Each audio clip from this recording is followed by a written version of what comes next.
চাবুক মেরে বিরাই করে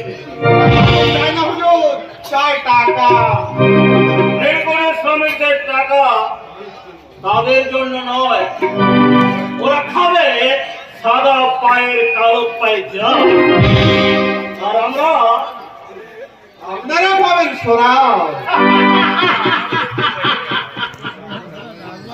যা জানোয়ারগুলোকে দৌড় করে দে, ওরা যদি না যায় কামালের গলায় নিশ্চিহ্ন করে দেবে। নিশ্চিহ্ন করে দিচ্ছেন খাস কে তুমি? এখানে কেন? সব নিতে এসেছি। কার কাছে? আপনার কাছে। কিসের দেওয়া? হাজার হাজার শ্রমিককে ধরে নিয়েছে আপনার লোকজন মজুরি খাটায়, তাদের বেতন দেয় না, সেই মজুরি চাইতে হলে দিচ্ছে চাবুক। তার কারণ কি? এর কারণ সাহেব জানেন কোথায় চাবুক আছে, টাকা নেই। তুমি ওকে চাবুক চাও?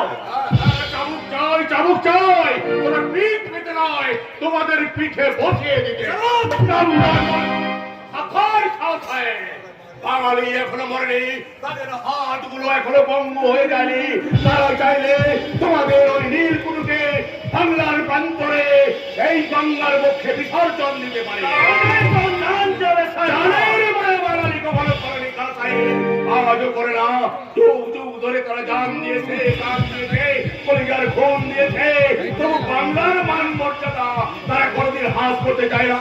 তাই তুমি যদি আবার বাংলার মান মর্যাদায় হাত দাও, তাহলে তোমাদের ওই নীলকুঠিকে আমরা গঙ্গার জলে বিসর্জন দেব, এই বাংলার সাগর প্রান্তরে কপ্পর দিয়ে দেব। কপ্পর কপ্পর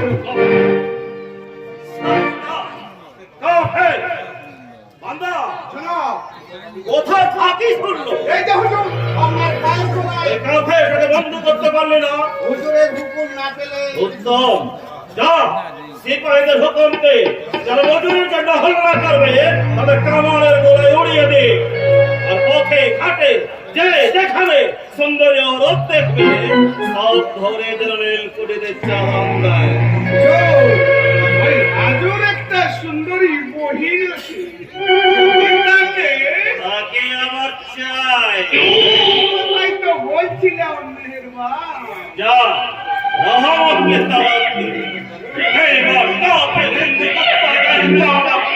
পাইচারা বানাবো, হাতে খুব সরব করে কাগজ পড়িয়ে ওকে রসি আমি দিয়ে বেরিয়ে দেবো।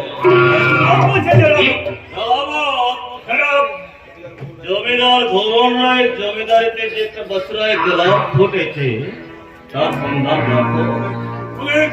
খবরে পাচ্ছে না, তাহলে তুমি বলতে চাও আমি ভ্রমণ? না জানা, আপনি খবরে অনেক অনেক তার অর্থ অর্থ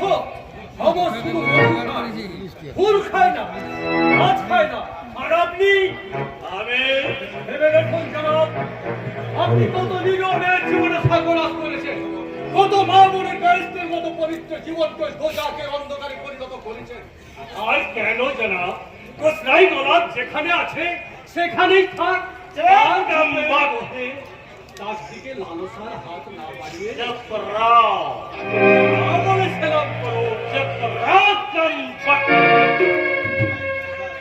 পায়ের পায়জার হয়ে দুনিয়ায় এসেছি, এই পায়ের কাছে বসে পয়গম্বরের মতো তোর উপদেশ আমি শুনতে চাই না। উপদেশ আমি দিচ্ছি না হুজুর, আমি অনুরোধ করছি।